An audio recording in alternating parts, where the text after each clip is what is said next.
Pepe Villuela. Hola. Nos sentamos aquí en los sofás. Bueno, yo no sé si es necesario presentar a Pepe. Es en tópico aquello de no necesita presentación. En este caso creo que es muy cierto. Pepe Villuela es un actor payaso reconocido, querido en cine, televisión, circo. Es un miembro muy activo de Payasos Sin Fronteras, al que ha llevado por el mundo. Todos le conoceréis, pues eso, de series como Aida, películas como Mortadelo y Filemón. En teatro, pues es una fiera absoluta, ¿no? Con, yo qué sé, no sé, El Rinoceronte de Ionesco, El Pisito. Estuvo en El Price como dramaturgo también y payaso con 1970 sombreros, una producción en 2020. Ahora está en el Teatro Español con Uz, El Pueblo. Y queríamos empezar con él, hablando con él, precisamente porque el corazón de estas jornadas es esa investigación sobre la documentación. No en vano esto parte de CEDAEM, ¿no? Parte de CEDAEM y de cómo nos inspiramos en la documentación para crear y para construir circo hoy en día. Así que me gustaría empezar con una pequeña píldora de un trabajo tuyo que vamos a comentar. Bien. ¿Dentro vídeo?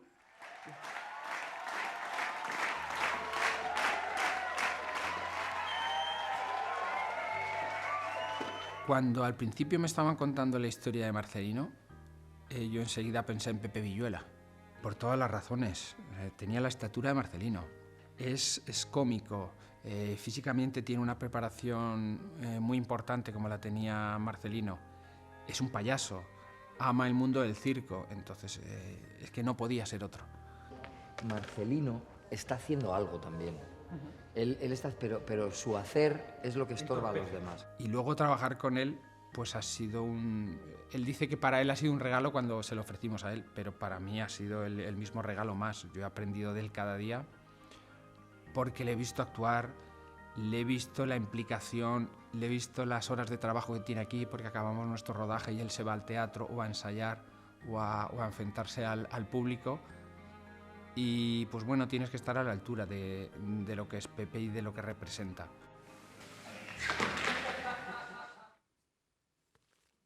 Bueno. Marcelino. Marcelino, el mejor payaso del mundo, es un documental desde 2019. Sí. Sí. Y Pepe lo protagonizó reconstruyendo la figura de este payaso del siglo XIX a quien hemos conocido a través de fuentes indirectas, ¿no? De crónicas de prensa, una breve película, ¿no? ¿Ahí? Bueno, cuéntanos un poco cómo fue este trabajo. Bueno, yo a Marcelino, como todo el mundo, no conocía de nada. Hace unos años, no recuerdo exactamente cuándo, apareció una noticia breve en un periódico, era una reseña de un periodista aragonés, Mariano García, que había publicado en el Heraldo de Aragón porque, bueno, había encontrado algo relacionado con este personaje, le había sorprendido, pero más que sorprenderle el hecho de que hubiera existido, lo que le sorprendía es que hubiera caído en el olvido más absoluto y que no se supiera nada de él. Con lo cual Mariano dedicó varios años de su vida a buscar, a investigar y a rastrear la figura de Marcelino, encontrándose a cada momento con sorpresas más agradables y valga la redundancia, más sorprendentes, porque había desaparecido del mapa, como antes ha dicho Aránzazu, el que fue considerado en su momento como el mejor payaso del mundo. Al cabo de los años, después de esa noticia, Mariano, este periodista del que hablo, publicó un libro, y ese libro es el que dio pie a esta película documental de Germán Roda, que es este chico que ha hablado tan elogiosamente de mí. Ayer precisamente estuve con él y me lanzó la idea de hacer un documental sobre Charlie Rivel. O sea, la idea es recuperar algo que, bueno, lamentablemente estaba perdido y que ahora ya está un poco menos perdido, ¿no? Recuperar la memoria en el sentido más estricto y riguroso de la palabra, para que sepamos que, bueno, que ha habido antecedentes, que debemos sentirnos orgullosos de ellos y que pese a todo la capa de olvido que ha caído sobre ellos, todavía es posible hacernos una idea de lo que supusieron. Pues de esa semilla de curiosidad que tenía y que tuvo en su momento Mariano, de ese pequeño hilo del que empezó a tirar, pues apareció un ovillo hermoso en forma de libro, y de ese libro pues ha surgido luego la posibilidad de dar en otro formato, en este caso audiovisual, darle la presencia en el presente a Marcelino. Esa es un poco la historia del recorrido de lo que es la reconstrucción de la figura de Marcelino.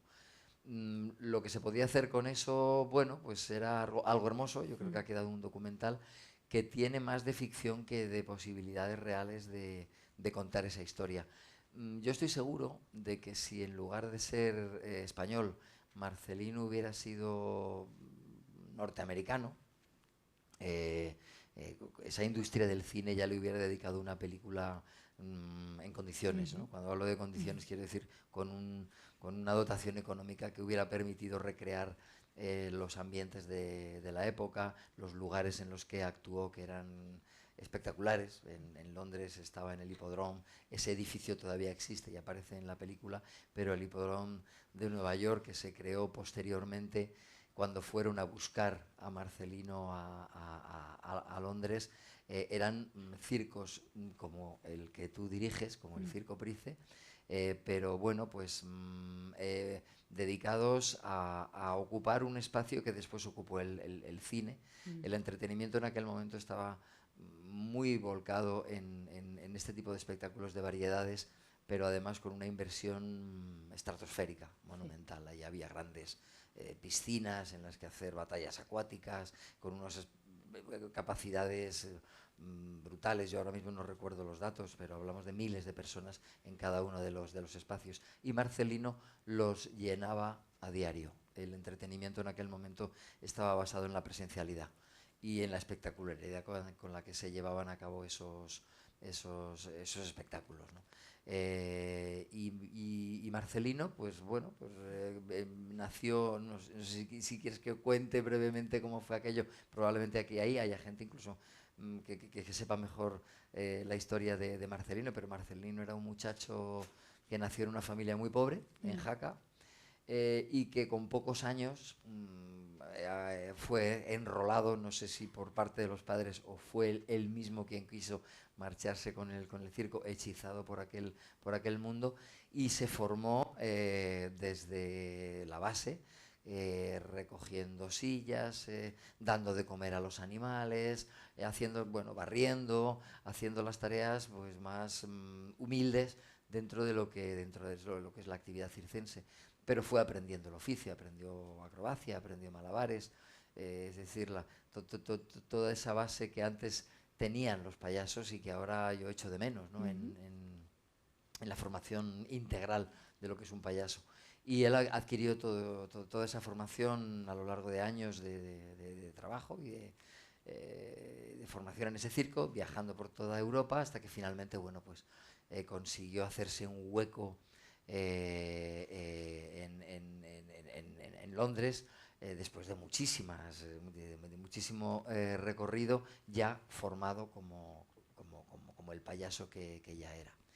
Y a grandes rasgos pues se puede contar que triunfó en Londres de una manera absoluta, y que eso fue lo que le llevó a Nueva York, porque gente muy rica, empresarios muy ricos dedicados al circo, construyeron el hipódromo de Nueva York, muchísimo más grande que el de Londres, y querían el mejor payaso. Y el mejor payaso estaba al otro lado del Atlántico.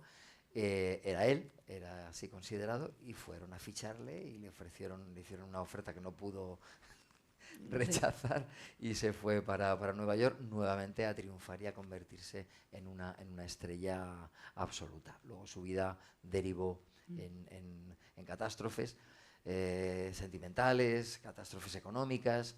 Yo creo que Marcelino era un hombre, a partir de la investigación de Mariano, el periodista, muy dotado para la escena y muy poco dotado para la vida. Probablemente su infancia ya le marcó para siempre, ¿no? El hecho de ser un niño pues que no vivió con su familia, sino que tuvo que buscarse la vida de esa manera, pues lo debió de convertir en una persona con un trato complicado en lo que tiene que ver con las mujeres, con dificultades a la hora de relacionarse también. Murió muy solo, se pegó un tiro y murió arruinado. Y bueno, pues eso hace que uno piense en esa imagen estereotipada del payaso feliz y haciendo feliz a la gente en escena, y luego viviendo una vida completamente diferente, más dura y más gris de lo que podemos imaginar. Y su declive tiene que ver con la aparición precisamente del cine. Es paradójico, pero me parece que también muy hermoso que haya sido el cine el que haya vuelto también a ponerlo delante de la gente, ¿no? Y que la gente haya oído hablar de él a partir de un fenómeno que fue el que lo eclipsó, porque con la aparición del cine todos esos grandes espectáculos de los que hablaba hace unos minutos pues fueron viniendo a menos, y la gente empezó a ocupar las salas de cine y a desocupar esos escenarios en los que él había triunfado. Allí, bueno, pues una historia relacionada con Chaplin, porque Chaplin trabajó con él en Londres, en el Hipódromo de Londres, cuando Chaplin era un niño, y quedó hechizado para toda su vida por aquel payaso que había conocido. Y cuando Chaplin estaba ya empezando a triunfar y Marcelino estaba en su declive, pues parece ser que hubo una conversación. Todo esto puede formar parte del bulo, de la mentira, sí. Pero bueno, al fin de cuentas somos historias, ¿no? Y esta historia de lo que habla es de ese encuentro de nuevo entre estos dos genios, y de la invitación por parte de Chaplin a Marcelino para que se dedicara al cine y para que intentara una carrera detrás o delante de las cámaras. Algo que, bueno, seguramente ya por edad o probablemente también por propia convicción y por principios, Marcelino no hizo nunca. Se habla de que rodó una película que no debió triunfar, debió tener bastante poco éxito. Esto es lo que me sonaba, sí, lo de la película perdida, ¿vale? Esa película perdida, sí, y desapareció. Esa película no se ha encontrado, a lo mejor algún día en algún archivo. Pues mira, este ejercicio de memoria, ¿no? que también viene para... Pues, aparece alguna imagen. De Marcelino solamente hay una imagen de segundos que aparece en el documental, nada más. Todo lo demás que utilizamos en el documental tuvo que ser fruto de la elucubración, de la imaginación y luego de jugar con pocos medios, ¿no?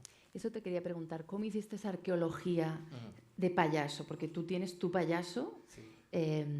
Que también todos en esta sala seguramente conocemos a tu payaso, pero ¿cómo reconstruiste ese Marcelino a partir de un poquito de, ¿no?, unas palabras que hablaban de su entrada, sus entradas famosas?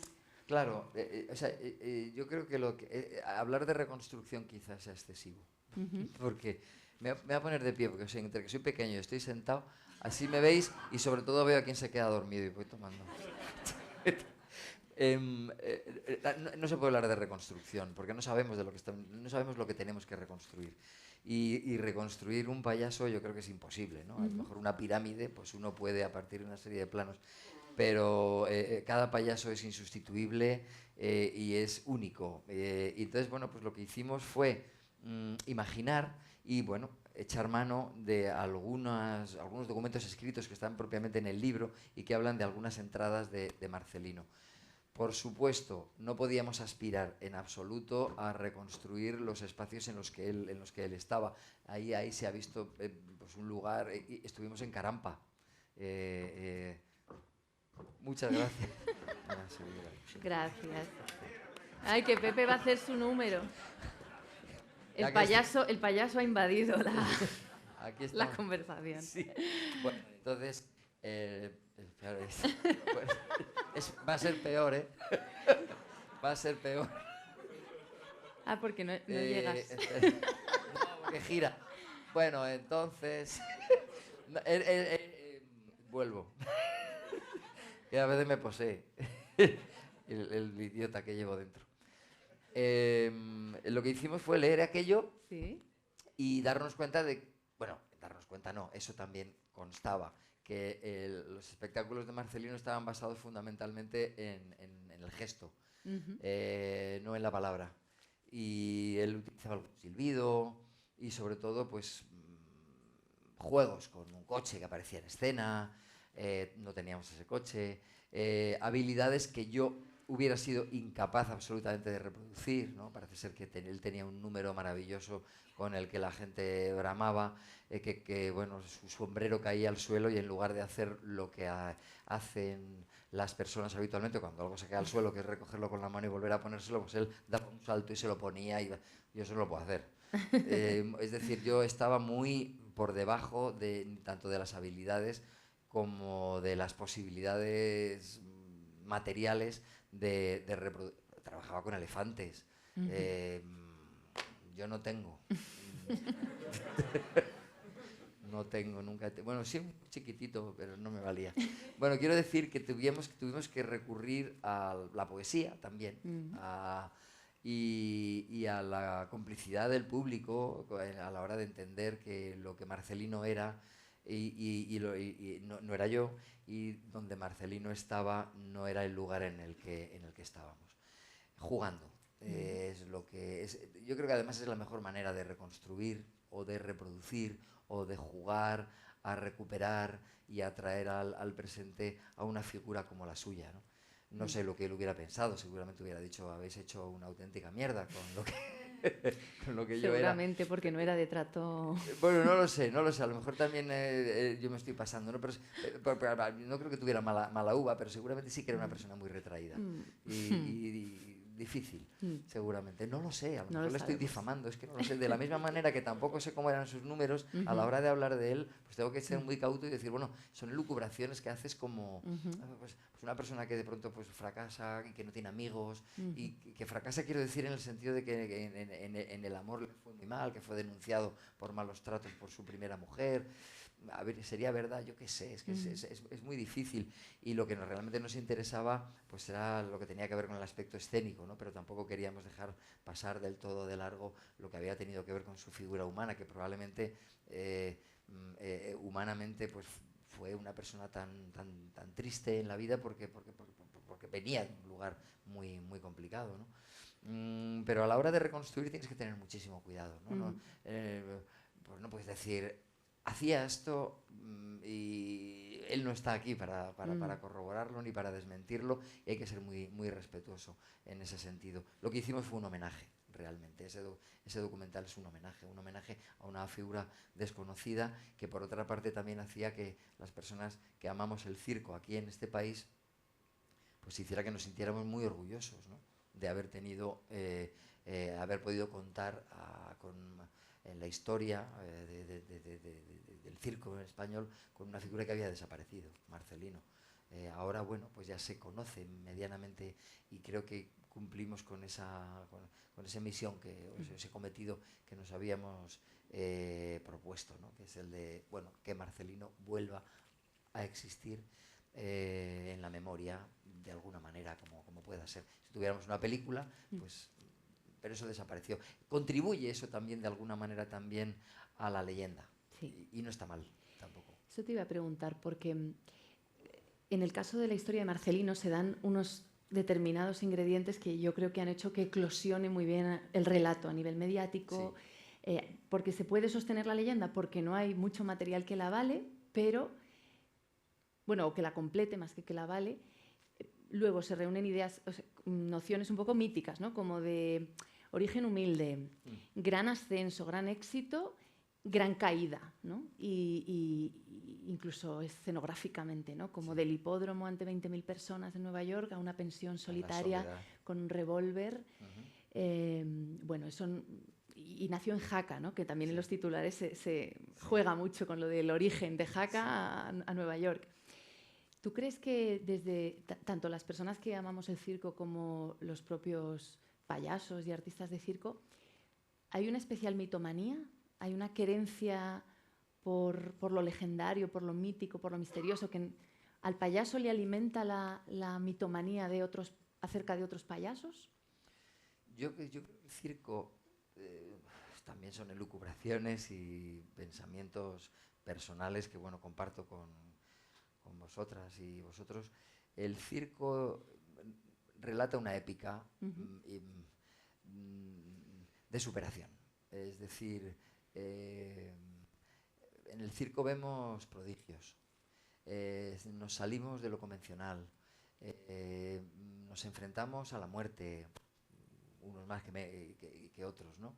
Pero constantemente estamos haciendo alusión a una parte muy, diría, épica, ya he utilizado esa palabra, pero también muy relacionada, porque históricamente así ha sido, con lo animal, con nuestro instinto, con esa parte nuestra que nos relaciona con el diferente, con el que no es aceptado normalmente en la sociedad, pero que es acogido en el circo y que vive además de sus de lo que en el mundo puede ser un defecto. Estamos hablando de enanos, estamos hablando de gente contrahecha, estamos hablando de este show de gente extraña, ¿no? Malformada. Y luego estamos hablando, por otra parte, de que eso convive con superhombres y supermujeres que suben y se juegan la vida en el trapecio y hacen habilidades, o sea, malabares. Aquí vemos una antipodista que está con los libros y las máscaras. O sea, ese tipo de cosas que se salen de lo normal. Entonces yo no creo que haya mitomanía. Lo que hay es una referencia constante a hechos extraordinarios del ser humano. Y eso pues puede llegar a generar en un momento determinado, pues yo creo que como nebulosas o fantasías dentro de la propia vida.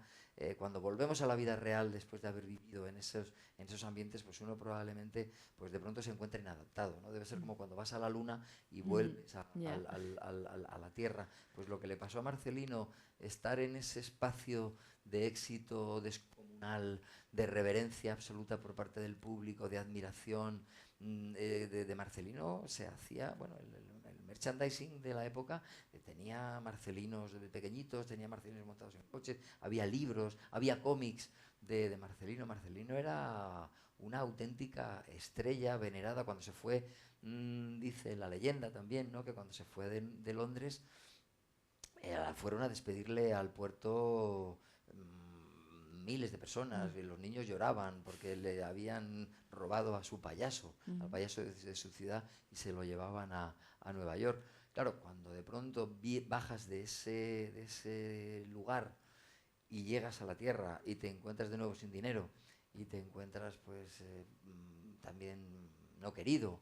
En la película se habla de la relación con Slivers, con un payaso con el que competía, pero al mismo tiempo quedó hermanado. Este payaso también se suicidó después de un tiempo en el que le había pedido volver a juntarse a Marcelino cuando ya estaban los dos hundiéndose, y Marcelino se negó, le dijo que él no iba a trabajar con él, bueno, que él era una estrella todavía, en fin, estas cosas que le pasan a uno por la cabeza. Se debió sentir culpable también de esta muerte. O sea, cuando uno de pronto aterriza y se mete el trastazo tan grande, pues es normal también que a sí mismo, ¿no?, se eche de menos. Y él mismo debió de construir un mito sobre sí mismo, del cual cayó y acabó. Y luego ahora nosotros lo convertimos en mito porque acabó tan mal, ¿no? Es decir, de pronto decimos, qué payaso responde al arquetipo del payaso, que llega a la cima y después se hunde y llora. Bueno, yo no quiero pasar por eso.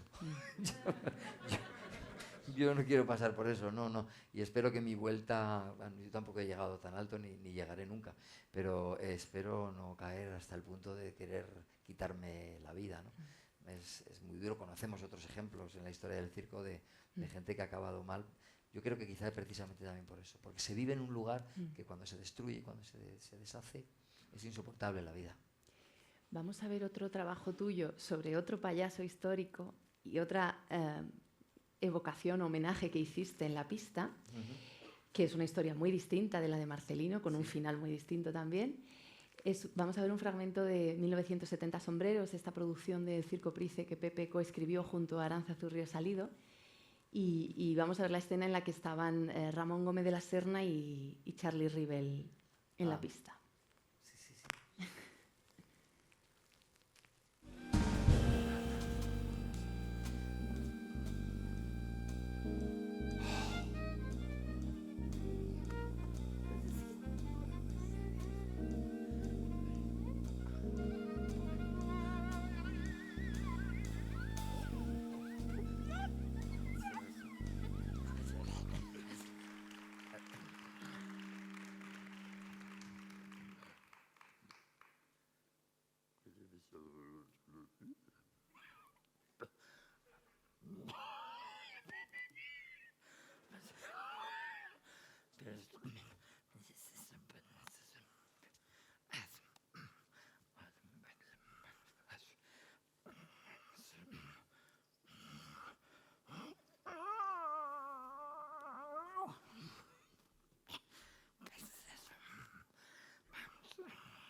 Señor Charlie Rivel, es un placer tenerle aquí de nuevo. Hace veces... Uy.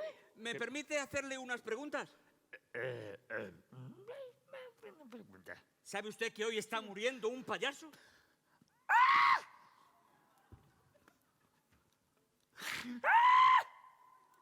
Ay, por favor, payaso, visto payaso que está malito, pobrecito acá. Y se necesita... Y se empezó a decir, pobre payasito que yo me... Dice que se ha cansado del circo. Ay, por favor. Dice que el circo no sirve para nada y que abandona. Hombre, por favor, ¿cómo puede decir ese payasito, por favor? Que eso no, por favor, hombre, que eso no... Y se así visual, amigo, y que se durmió. Es que hay payasos muy flojos. Oiga, usted conoció bien el circo Price.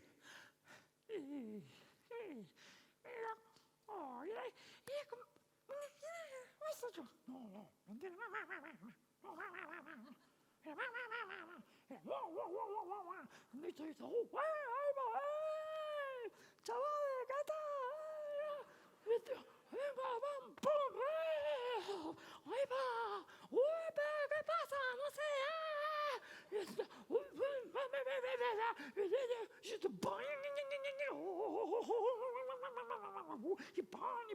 Y todo eso, y había esto así, y eso, muy gracioso. Y lo vio morir.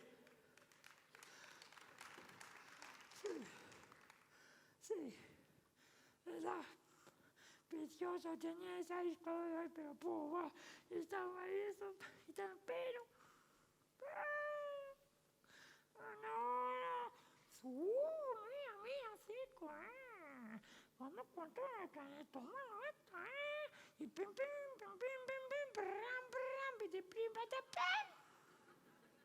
¿qué puede ser? Vamos,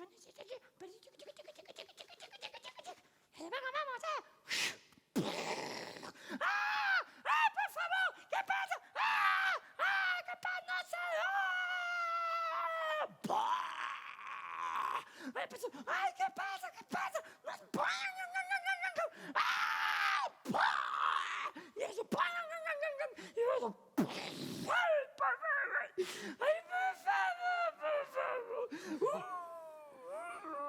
Ver morir un circo de las cosas más tristes que se pueden ver. No mire, por favor, no mire. ¡Ay, por favor! ¡Ay, qué pena, por favor! ¡Qué pena! ¡Ay, qué pena! Pero contésteme. Ay. Bueno, como habéis visto, el espectáculo recordaba la demolición del antiguo Circo Price.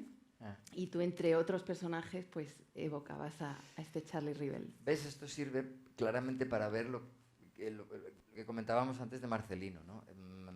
Rivel era Charlie Rivel, y como de él sí tenemos una constancia en imágenes, pues esto se parece, lo evoca, pero no es un payaso haciendo de otro. Y entonces, pues, una cosa se va mezclando con la otra, está mi voz con un intento de homenajear, pero al mismo tiempo de reproducir, manteniendo evidentemente siempre el respeto, ¿no? Pues eso es algo más que se puede aspirar cuando intentas reconstruir la imagen de un payaso. Aquí se ve claramente las diferencias y la diferencias entre Charlie Rivel y lo que es un aprendiz, ¿no? Y luego aparte, pues claro, pues aquí está el personaje del payaso que se quiere ir porque no puede soportar que los circos se destruyan y que se acabe con ellos y que la especulación sea la que finalmente sea la dueña de la pista, ¿no? Entonces, bueno, pues está bien ver esto para ilustrar cómo cuando un payaso imita a otro no se puede. Es decir, la imagen, si la tienes del real, te hace ver que ahí hay un decalaje y que no se puede reproducir exactamente, menos mal, porque cada payaso es único, ¿no? De la misma manera que las personas no nos podemos imitar unas a otras con fidelidad absoluta, porque somos únicos e inimitables. ¿Y cómo hiciste? ¿Estudiaste los vídeos? Y, o sea, ¿cómo llegaste a esa síntesis, a esa coreografía entre los dos payasos que acabamos de ver? Yo creo que porque no podía ser de otra manera. Quiero decir, llegué hasta donde pude, con los conocimientos, con lo que uno ha ido haciendo a lo largo del tiempo, pues bueno, y viéndolo. Ojalá hubiera podido ver y conocer a Charlie Rivel, pero no. Lo único que tenía son unos vídeos para asomarme a su gestualidad y a su forma de hacer, a su vestuario. Y luego, bueno, pues con todo el respeto del mundo y lo que tú más o menos sabes hacer, pues te acercas a él y lo reconstruyes. Hay una tradición, yo creo que al final, aunque, fíjate, es paradójico, pero los payasos y las personas, los seres humanos, somos todos distintos, pero al final hay una frase también que utilizamos muchísimo, ¿no? Y es que somos iguales. Entonces yo creo que todos los payasos al final y las payasas hacemos lo mismo. Lo que pasa es que de diferente manera, con una melodía distinta y con una fisicidad y una voz y bueno, pues un imaginario diferente, pero nos estamos refiriendo a lo mismo, que es, yo diría que al mundo de la infancia, a esa... Siempre digo que los grandes maestros de los payasos, que me perdonen, pero no son ni Marcelino, ni Charlie Rivel, ni ninguno de los grandes payasos, sino que son los niños. Ellos, los niños, las niñas, son los grandes maestros nuestros, porque ahí está contenido todo lo que utilizamos para hacer reír. Las medias palabras, la torpeza, la ingenuidad, la ausencia de freno a la hora de hacer comentarios, la frescura, todo eso que tuvimos un día y que perdimos por mor de la adultez y de la educación, pues llega un momento en el que el payaso dice, me tengo que volver. Ahí sí que hay que hacer arqueología, ¿no? Es decir, ¿cómo puedo volver, en qué medida puedo volver a ser lo más niño posible para conseguir lo que consiguen ellos de una forma natural, que es despertar empatía, despertar sonrisa y poesía? Bueno, Entonces, bueno, pues siempre hacemos lo mismo, a eso es a lo que iba. Y hay una gran tradición que puede estar más documentada probablemente desde el Renacimiento en las compañías de comedia del arte. La gente que, estas grandes compañías o pequeñas compañías que viajaban por el mundo ganándose la vida haciendo teatro y circo, acrobacias, ahí estaba absolutamente unido el arte dramático y el arte circense. Y ellos pues viajaban, como viajaban o han viajado tradicionalmente los circos, se instalaban en las plazas como han hecho tradicionalmente los circos y tenían que enfrentarse a públicos pues, que hablaban distintos idiomas, que bueno, pues en un momento determinado también practicaban religiones diferentes. Y ¿haciendo qué? Pues haciendo todo aquello que resultara universal. Es decir, huyendo del chiste local y llegando pues o partiendo de lo más universal. Lo más universal, pues para un payaso, por ejemplo, el tropiezo, ¿no? El error, la caída, el tortazo, todo este tipo de elementos que han funcionado siempre y que siguen funcionando hoy en día. Es decir, son elementos esenciales, transversales, que funcionan incluso en cualquier cultura.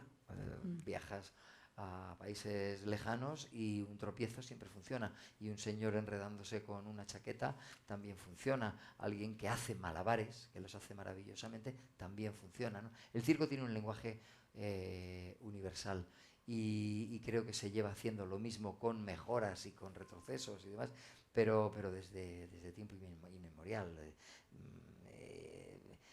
Y bueno, hay una especie como de ADN del payaso que se puede rastrear en los distintos payasos que ha habido.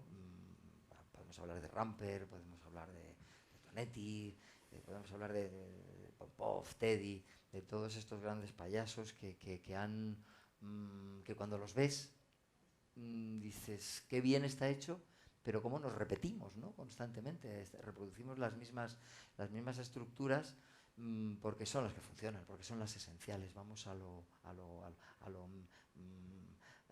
que está dentro de nuestro imaginario como gracioso de por sí y eterno. Entonces, bueno, pues así es como he trabajado a Rivel. No te voy a dejar hablar. ¿Cómo vamos de hora? Son las 11:15. Bien. A ver cómo rellenamos. Yo te quería preguntar, porque hemos ido, además creo que va todo como enhebrándose en el mismo hilo, ¿no? Que es hablábamos de épica, de que el payaso es el contrapunto a esa épica, es ese otro, ¿no? Dentro de la épica, incluso esa crisis de la palabra que decías, ¿no? De hablar a medias, explotar antes de tiempo, no terminar de decir las cosas. Y esa propia historia del circo en su tradición, que ha sido el lugar de lo heroico y el lugar del antiheroísmo total, para hacer convivir esos extremos. En el siglo XXI, esta pregunta es de pensar. En el siglo XXI, ¿cómo nos encontramos ante esto? ¿Cómo hay épica, hay heroísmo? ¿Qué hace el payaso? ¿Dónde está el payaso? ¿A dónde nos lleva? Yo creo, aprovechando que hoy es el Día Mundial del Teatro, pues empiezo a argumentarlo a partir de ahí. El teatro ha resistido, no es que haya resistido, es que es imbatible. No ha tenido que hacer demasiadas cosas el teatro para mantenerse donde está pese al avance tecnológico, ¿no? Surge el cine, surge la televisión, surgen las nuevas tecnologías y el teatro se mantiene firme porque tiene una característica que no tiene ni el cine, ni tiene la televisión, ni tienen, por supuesto, los vídeos de TikTok, ni de los que proporciona la posibilidad de que proporcionan las redes sociales, y es la presencialidad, el hecho de estar juntos. No se puede hacer teatro de otra manera, nada más que reuniéndose. Y el ser humano esto lo lleva practicando desde que bajó del árbol, ¿no? El reunirse en comunidades y tener la necesidad de entretenerse juntos, de vivir el ritual a través sea de la palabra o de la gestualidad, de que le cuenten historias. Puede ser una historia como las que escribía Shakespeare o puede ser una historia como la que describe un trapecista ahí arriba en la carpa, ¿no? Esa necesidad de ir, de presenciar juntos algo, es lo que hace que yo creo que el circo, el teatro, resulten cada vez más insustituibles. No es lo mismo, no es que no sea lo mismo, es que no es teatro ni es circo un espectáculo visto en una pantalla. Tú puedes tener el mejor de los espectáculos grabados en una pantalla y ponértelo en tu casa con alta definición, pero no tiene nada que ver con lo que supone ir a un circo y respirar ese ambiente y sentirlo en la piel y sentir el riesgo de lo que está pasando en ese momento preciso. Estás conviviendo con el artista, está latiendo tu corazón al mismo tiempo que el suyo. Y bueno, pues ya de ahí salto al payaso, concretamente, y el payaso presente no es lo mismo que un payaso en una pantalla.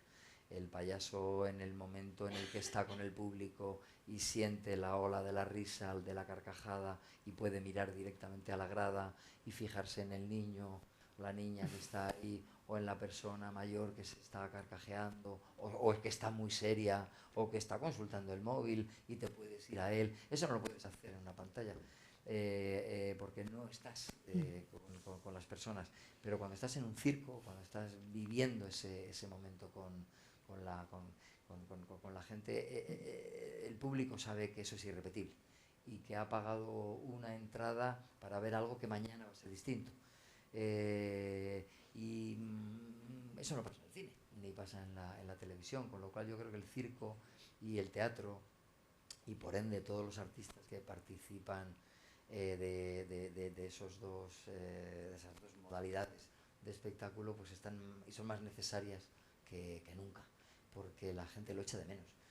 Probablemente la gente que no haya ido nunca al teatro o que no haya ido nunca al circo no sepa de lo que estoy hablando, pero creo que una vez que se muerde la manzana, una vez que ya te conviertes por primera vez en espectador de alguna de estas dos artes, sabes de lo que se habla cuando se habla de la presencialidad. ¿Qué más me da verlo? ¿Lo puedo ver aquí? No, no es lo mismo. No tiene nada que ver. Sí, de hecho, esta producción que veíamos ahora, ¿no? La hicimos en 2020, se empezó a escribir, Aránzazu y Pepe la escribieron, empezaron a escribir, estaba bocetada ya, pero empezaron en marzo y abril de 2020, en el confinamiento, ¿no? Sí. Que nos reuníamos por Zoom, ibais avanzando en la escritura, no sabíamos si se iba a estrenar o no, ¿no? Se estrenó en octubre, sí. Pero era 2020, era primavera de 2020, estábamos todos absolutamente perdidos respecto al funcionamiento de una nueva normalidad y poquito a poco, ¿no? Fuimos como reencontrándonos y escribisteis este personaje que era el hilo conductor, era el personaje de Pepe, que era un payaso que había perdido las ganas, ¿no? Eso enlazaba con esa desaparición del antiguo Circo Price. Y cuando estrenamos el espectáculo, para mí se demostró de una manera muy directa, ¿no? Y muy viva el por qué estábamos todos allí, muertos de miedo, con la mascarilla, con la distancia, absolutamente perdidos respecto al edicto del viernes por la tarde, que cada viernes por la tarde se anunciaba unas nuevas normas para la semana siguiente, pero ahí estábamos como con nuestros pasitos dirigiéndonos a compartir todas estas historias. Y te quería preguntar también sobre esa escritura, ¿qué te han enseñado estos payasos? ¿Y qué has descubierto sobre ti mismo incluso? Y si eso tiene algún vínculo con el personaje que escribiste en Sombreros. Pues yo creo que sí, que inevitablemente, claro, las circunstancias en las que estás escribiendo y creando y compartiendo no son las ideales, o no son las deseables, o no son a las que estás acostumbrado. En una película de astronautas, pues la gente se comunica por pantallas y bueno, pues no lo echan de menos a lo mejor. Pero yo echaba de menos que aquellas reuniones que teníamos pudieran haber sido en un despacho, en una mesa o en un teatro donde existiera eso que le da el alma a estos espectáculos, que es precisamente la presencialidad. Pero el hecho de haber carecido de eso, que fíjate que me había olvidado yo de todo eso, es verdad, ensayábamos con la mascarilla, la gente tenía que venir también al circo, se me había olvidado esa parte. La memoria es muy selectiva y entonces yo me acuerdo de lo bueno, me acuerdo de lo divertido que fue, de lo bien que lo pasamos y las dificultades quizá quedan anuladas precisamente por el placer que provoca el hecho de hacer algo que te está gustando mucho. Y no recordaba esas circunstancias tan Yo os decía, adversas. A lo mejor es una lectura dramatizada. En abril yo os decía, a lo mejor no podemos estrenar en la pista con un elenco de 20 personas. Y esto también tiene que ver con lo que hacéis en Payasos sin Fronteras, ¿no? Porque se trata de generar, en un contexto de extrema violencia, generar buenos recuerdos, ¿no? Y buenos ratos que finalmente ayudan a la memoria a identificar que la vida no es solo el miedo, el susto, la ansiedad por las normas que me van a dictar la semana que viene, o evidentemente saltando todas las distancias, las circunstancias que vosotros visitáis en Payasos sin Fronteras.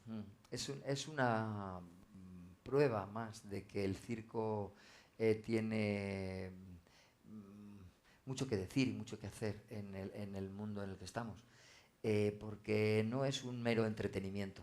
Es una herramienta de convivencia, es una llamada a la reflexión. Es decir, cuando vamos con Payasos sin Fronteras, que no solamente vamos payasos, sino también artistas de otras especialidades circenses, ¿no? Hay malabaristas, hay magos, hay acróbatas. El circo de pronto, en ese tipo de escenarios, lo que provoca es una disrupción entre lo que es una realidad compuesta para los niños y las niñas que acuden por adultos que se enfrentan con armas y que arreglan sus diferencias a tiros, con la presencia en ese momento de adultos que juegan a ser niños, que se caen al suelo, que cometen errores, que pasan por tontos, pero que no lo son tanto, que tienen unas habilidades maravillosas a la hora de hacer equilibrios, que provocan magia con sus manos, con unas monedas, con unas bolas. Entonces, la realidad que se ofrece es distinta. Estamos hablando de un mundo paralelo, pero ajeno al cotidiano, ¿no? Y lo que te dicen los niños no te dicen nada más que quieren seguir jugando y que se lo están pasando muy bien. Pero los adultos reflexionan, porque somos dados a eso, ¿no? Los adultos a reflexionar, y por eso es malo reflexionar demasiado sobre las cosas en lugar de dejarnos llevar por la pura diversión. Y los adultos dicen que importante es darse cuenta de que estas cosas que aparentemente no valen nada son las más valiosas en los momentos más difíciles, porque ayudan a reconstruir esa parte de la que nos olvidamos muchas veces a la hora de reconstruir pueblos, ciudades, países. Hay que enviar dotaciones económicas, hay que enviar medicinas, hay que enviar mantas, hay que enviar alimentos, pero estamos hablando también de seres humanos que por dentro se han destruido, y que esa reconstrucción también pasa por el primer paso, ¿no? Ese primer paso que quizá del que hablaba Armstrong en la Luna, ¿no? Es un pequeño paso para el hombre, pero grande para la humanidad. Pues ese pequeño paso de sonreír o de reír cuando estás en una situación así, yo creo que ilumina la esperanza. Es decir, no estamos hablando solamente de un momento de alegría, sino que estamos hablando de un primer paso hacia la reconstrucción, de la esperanza, de la reconciliación, del abrazo necesario. Con el tiempo me he dado cuenta de que el trabajo que hace Payasos Sin Fronteras, gracias a herramientas tan humildes como porque con lo que viajamos en este caso no son con grandes carpas, sino con maletas llenas de elementos muy poco valiosos en el sentido material de la palabra, pero que de un valor incalculable desde el punto de vista más espiritual y más poético. Lo que se puede conseguir con un pequeño globo, o lo que se puede conseguir con una sombra detrás de una sábana, que es inaprensible, desaparece inmediatamente, no se queda nada más que en el imaginario y en el corazón de esa gente, pero que es el lugar precioso donde debe quedarse para generar otra visión del mundo, ¿no? Pues yo me he dado cuenta de que sí, de que el trabajo de Payasos Sin Fronteras, gracias a herramientas como las que proporciona el circo, es de un valor altísimo. Es muy difícil, es imposible poder evaluar lo que hacemos.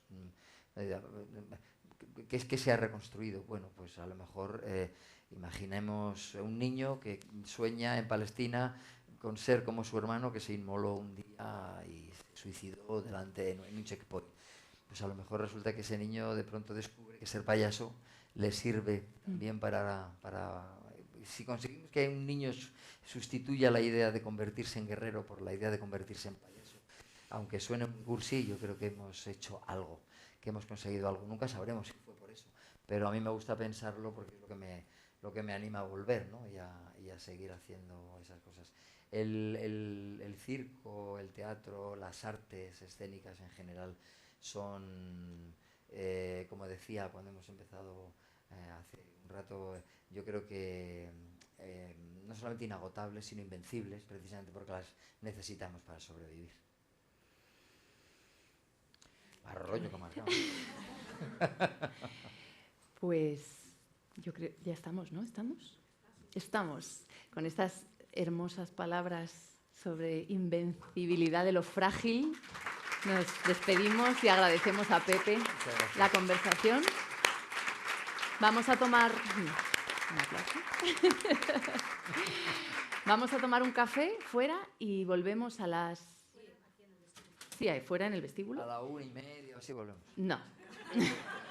Volvemos. ¿A qué hora? Pues estamos un poquito...